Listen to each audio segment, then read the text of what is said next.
I think most of us face difficult decisions most of the time, and I think life is invariably a compromise, and we can't always do exactly what we want to do, but we have to get to the right place.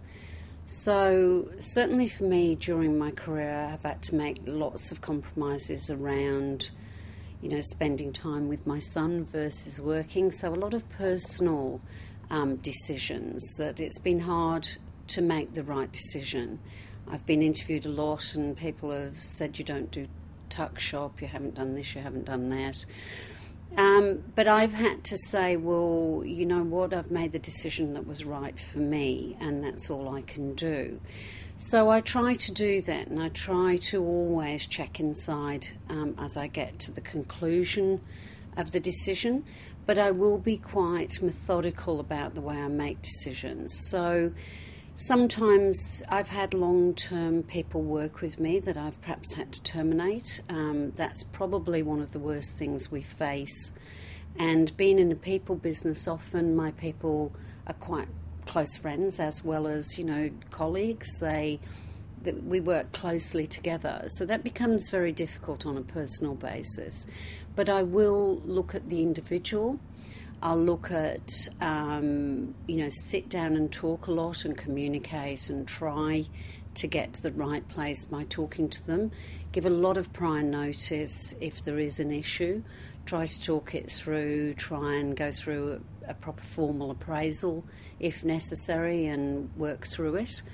And so the person's doesn't have any great shock that the issue's there.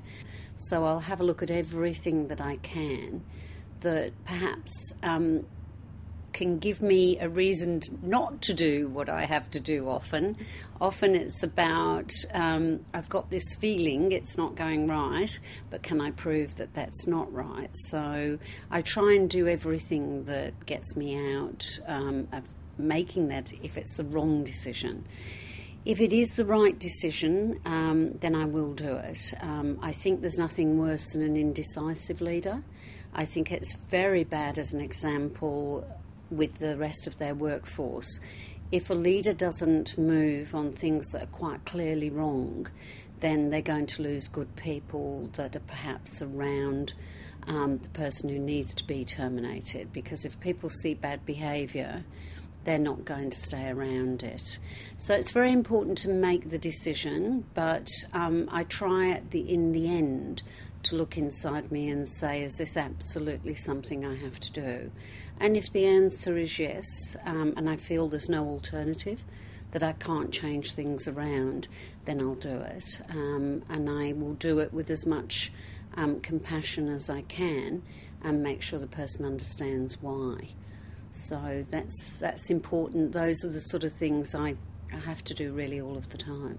I think managing priorities is always difficult, and I think we can all get distracted. We can all spend time on things that really are not of the importance that maybe we think they have at the time.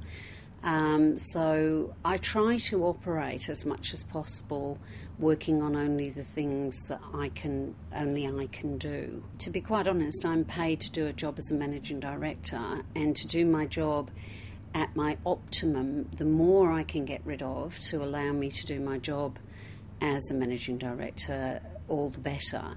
So if I can spend time with my people, or if I can get out and see clients, or sit down and have a good look at the way the business is operating, that's the important thing for me. And those are the things that only I can do. So if it's something that someone else can do, I quite happily delegate.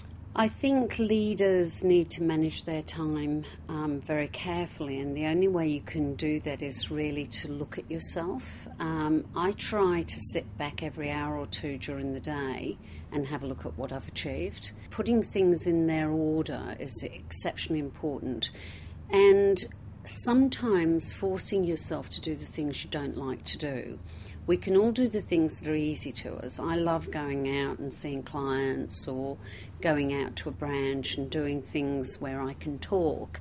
But sometimes I have to sit down and read long reports, understand the financials, or look at something that's a little more complex. And that I'm not necessarily that sort of person. That's not my forte. But I have to prioritise, because if I don't keep the company in great financial shape, then, it doesn't matter how much I sell. I've got to make sure the other things are done properly as well. So I think it's a matter of sitting down and focusing on what's important for your business, not just racing away and doing the bits that you like or getting distracted. It's sitting down and saying, well, okay, what are my important levers? What are the important things in my business?